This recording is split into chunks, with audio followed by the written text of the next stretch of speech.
Sedangkan huruf P pada nama beliau saja adalah singkatan dari kata Putih yang mengambil nama ayahnya Nyak Putih. Nah teman Kongko, kita datang ke sini bersama dengan Cikgu Awang dan teman baru kita Ivanka dari Pena.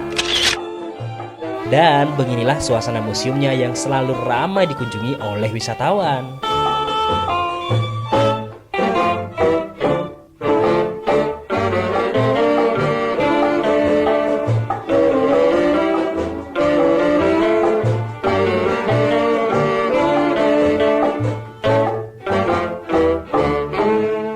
Setelah dari museumnya, kita lanjut lagi ke bangunan di sebelahnya, yaitu Rumah Piramli. Rumahnya terasa sangat kental sekali dengan budaya Melayunya ya teman Kongko. Begitu kita masuk ke dalam rumah ini, rasanya memang gak asing sih teman Kongko. Apalagi kita di Aceh nih juga masih sering menjumpai rumah-rumah panggung kayak gini.